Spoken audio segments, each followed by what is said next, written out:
जय माताजी मित्रों, मारी चेनल ममतानी रसोई में तमारुं स्वागत है। मित्रों, आज हूँ तमारी साथे शेर करीश एक वाटकी में 1 किलो सोजीना लाडूनी रेसिपी। तो ना मावो ना मिल्क पाउडर ना चासणी करवानी झंझट, फक्त 2 चमची घी में ज आपणे लाडू तैयार करीशुं। तो खावामां एकदम सरस सॉफ्ट, मोढामां मूकता ज ओगળી जाए तेवा आपणा लाडू बनीने तैयार थाय छे। तो तमने मारी आ रेसिपी पसंद आवे तो वीडियो ने लाइक करजो, शेर करजो और मारी चेनल पर नवा छो तो चेनल ने सब्सक्राइब करवानुं बिल्कुल भूलता नहीं। तो आपणे लाडू बनाववानी शरूआत करीए। सोजीना लाडू बनाववा माटे अत्यारे मैं वाटकीना माप प्रमाणे 1 वाटकी सोजी लीधो छे। तो सोजी अत्यारे आपणे थोड़ो मोटो होय तेवो लीधो छे। तमे झीणो के मोटो कोई पण लई शको छो। गैस पर आपणे कढ़ाईने गरम करवा राखी छे। तो तेनी अंदर आपणे लीधेलो 1 वाटकी सोजी लई लईशुं અને આ સોજીને એકદમ ધીમા ગેસની ફ્લેમ પર શેકવાનો છે। તો 2 થી 3 મિનિટ તેનો કલર જરા પણ ચેન્જ ન થાય તે રીતે આપણે 2 થી 3 મિનિટ માટે સોજીને સારી રીતે શેકી લઈશું। સોજીને શેકાતા લગભગ 3 મિનિટ જેવું થયું છે। તો હવે અત્યારે આપણે ગેસની ફ્લેમ બંધ કરી દઈશું અને આને આપણે બીજા વાસણમાં કાઢી લઈશું। શેકેલા સોજીને આપણે આ રીતે એક બાઉલમાં લઈ લીધો છે। તો હવે તેની અંદર આપણે દૂધ એડ કરીશું। તો દૂધને મેં થોડું ગરમ કરેલું લીધું છે, તે આપણે થોડું થોડું અંદર એડ કરીશું અને તેને આ રીતે મિક્સ કરીશું જેથી અંદર ગાંઠા ના પડે।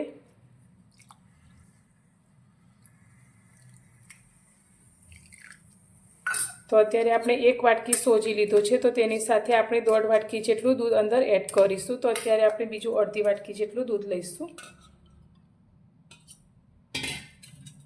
તો સોજી પણ આપણો ગરમ છે અને દૂધ પણ આપણું થોડું ગરમ જેવું છે। તો બંને વસ્તુ આપણી સારી રીતે મિક્સ થઈ જશે અને જે સોજી છે તે દૂધની અંદર સારી રીતે ફૂલી જશે। તો આ રીતે કરવાથી આપણા લાડુ એકદમ સરસ એવા દાણેદાર તૈયાર થશે। સોજીમાં આપણે દૂધને મિક્સ કરી લીધું છે। તો હવે 15 મિનિટ માટે ઢાંકી અને તેને રેસ્ટ આપીશું જેથી બધી સોજી આપણા દૂધમાં સારી રીતે ભળી અને ફૂલી જાય। सूजी अपनी रेस्ट करे छे त्यां सुधी आपणे आगळनी तैयारी करीशुं। तो सूजीना लाडूमां कोपरानो टेस्ट खूब ज सरस आवे छे। तो अत्यारे मैं आ रीते कोपरानो अर्धो भाग लीधो छे। तो तमे तैयार जे कोपरानुं छीण मळे छे ते पण लई शको छो, पण अत्यारे आपणे आ रीते कोपरानो अर्धो भाग लीधो छे। तो तेना पाछळनो जे डार्क भाग छे तेने आपणे काढी लईशुं અને આના આપણે એકદમ નાના ટુકડા કરી લઈશું। તો નારિયેળને છોલીને આપણે આ રીતે ટુકડા કરી લીધા છે। તો હવે આપણે એક મિક્સર જાર લઈ લઈશું અને તેની અંદર करेला टुकड़ा ने लई अने तेनुं छीण आपणे तैयार करी लईशुं। तो आपणे नारिયેળનું छीण तैयार करी लीधुं छे। तो एकदम सरस बजार जेवुं तैयार आपणुं छीण थई गयुं छे। तो हवे तेने आपणे एक बाउलमां काढी लईशुं। लाडूनी मीठाश आपवा माटे अत्यारे मैं 1 वाटकीथी थोड़ी ओછી एटले के पौणी वाटकी जेटली साकर लीधी छे। तो साकरने आपणे पीसी अने तेनो पाउडर तैयार करीशुं। तो तमे साकरनी जग्याए खांड पण लई शको छो। तो फरी आपणे एक मिक्सर जार लई लईशुं अने तेनी अंदर आपणे साकर लई अने तेने पीसी लईशुं। तो साकरने पण आपणे सारी रीते पीसी लीधी छे। तो हवे तेने आपणे साइडमां मूकीशुं। हवे आपणे दूधमां पलाळेला सोजीने जोई लईशुं। तो दूध में तमे जोई शको छो सोजी पलळीने आ रीते फूली गयो छे, एक एक दाणो सरस रीते अने अंदर दूध घणुं बधुं शोषाई गयुं छे, पहेला करता थोड़ुं घट थई गयुं छे। हवे आपणे गैस पर एक कढ़ाई राखी छे, तेनी अंदर आपणे जे कोपरानुं छीण तैयार कर्युं छे ते अंदर लई लईशुं अने आ छीणने आपणे 2 થી 3 मिनिट माटे ड्राय रोस्ट करी लईशुं। तो आ रीते रोस्ट करीशुं तो तेनी सुगंध सरस आवशे अने तेमांथी थोड़ुं तेल रिलीज थशे। तो बहु वधारे कलर डार्क ना थई जाए ते रीते आपणे तेने रोस्ट करवानुं छे।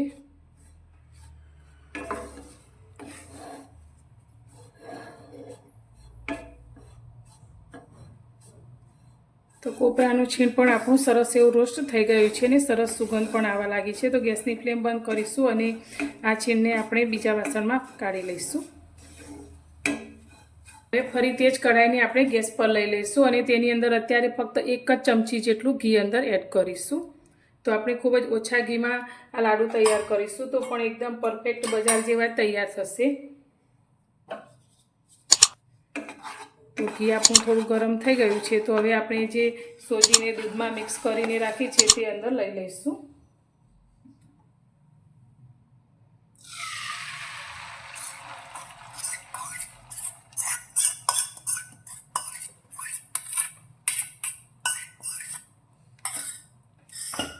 ગેસની ફ્લેમ અત્યારે આપણે ધીમી રાખીશું અને હવે આ સોજીને આપણે સારી રીતે શેકીશું. તો બધું જ દૂધ સારી રીતે શોષાઈ જાય ત્યાં સુધી તેને શેકવાનું છે.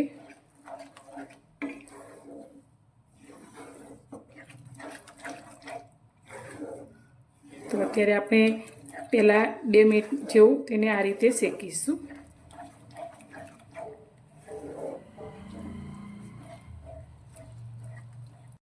તો એકદમ ધીમા ગેસની ફ્લેમ પર આપણે દૂધ અને સોજીને આ રીતે હલાવીશું. તો તમે જોઈ શકો છો તે પહેલાં કરતાં થોડું ઘટ થઈ ગયું છે.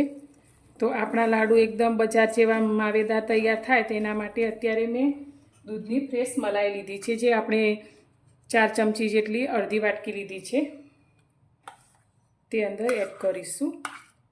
તો ફ્રેશ મલાઈ હોય તેવી જ ઉપયોગમાં લેવી, અને તમારે મલાઈનો ઉપયોગ ન કરવો હોય તો તમે 2 ચમચી ઘી વધારે લઈ શકો છો. હવે બધું સારી રીતે મિક્સ કરી અને તેને આપણે શેકીશું.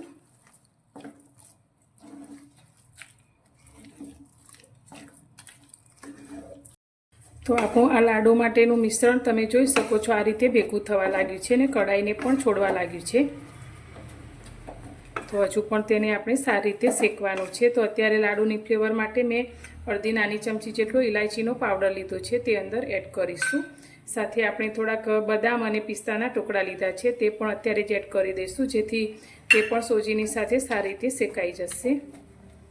અને સાથે થોડા આપણે કિસમિસના લીધા છે તે પણ અંદર એડ કરી દઈશું.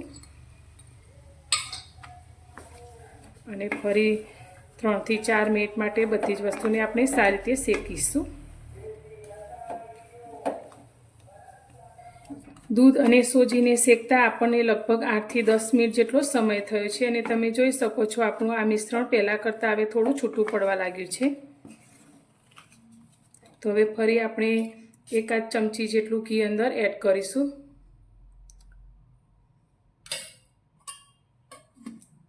અને ફરી સારી રીતે મિક્સ કરીશું. હવે અત્યારે આપણે ગેસની ફ્લેમ બંધ કરીશું.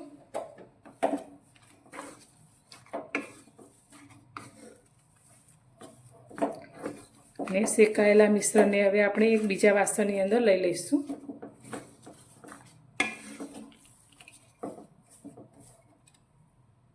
શેકાયેલા લાડુના મિશ્રણને આપણે એક મોટી પ્લેટમાં કાઢી લીધું છે. તો હવે આપણે થોડું હાથથી અટકી શકીએ તેટલું ઠંડુ થાય ત્યાં સુધી તેને આપણે આ રીતે રાખીશું.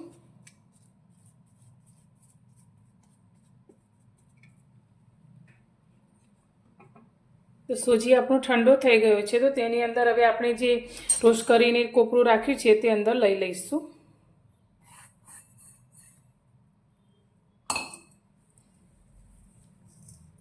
અને તેની સાથે અત્યારે આપણે જે સાકરને પીસીને રાખી છે તે પણ અંદર એડ કરીશું. તો સોજી આપણો થોડો ઠંડો થાય પછી જ અંદર આપણે પીસેલી સાકર એડ કરવાની છે. હવે બધી જ વસ્તુને આપણે હાથથી સારી રીતે મિક્સ કરીશું. તો તમે આ રીતે લાડુ બનાવશો તો 6 થી 7 દિવસ સુધી આ લાડુ જરા પણ ડ્રાય નથી થતા. બધી જ વસ્તુને આપણે મિક્સ કરી લીધી છે. તો હવે તેમાંથી આપણે મીડિયમ સાઇઝના લાડુ વાળીશું. તો તમારે જે સાઇઝના લાડુ કરવા હોય તે પ્રમાણે તમે કરી શકો છો. તો અત્યારે આપણે આ રીતે લાડુ તૈયાર કરીશું.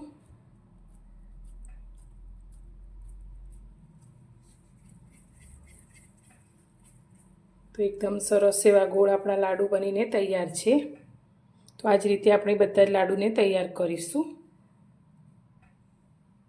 તો મિત્રો તૈયાર છે આપણા સોજીના લાડુ. તો એ ખાવામાં એકદમ સરસ સોફ્ટ એવા આપણા લાડુ બનીને તૈયાર થાય છે. ને આ લાડુને તમે 8 થી 10 દિવસ સુધી રાખીને ખાઈ શકો છો. તો અંદરથી એકદમ પોચા મોઢામાં મૂકતા જ ઓગળી જાય તેવા આપણા લાડુ બનીને તૈયાર થયા છે. તો તમને મારી આજની આ રેસીપી કેવી લાગી તે મને કોમેન્ટમાં જરૂરથી જણાવજો. અને પસંદ આવી હોય તો વિડીયોને લાઇક કરજો, શેર કરજો, અને મારી ચેનલ પર નવા છો તો ચેનલને સબસ્ક્રાઈબ કરવાનું બિલકુલ ભૂલતા નહીં. તો ફરી મળીશું એક નવી જ રેસીપી સાથે નવા વિડીયોમાં.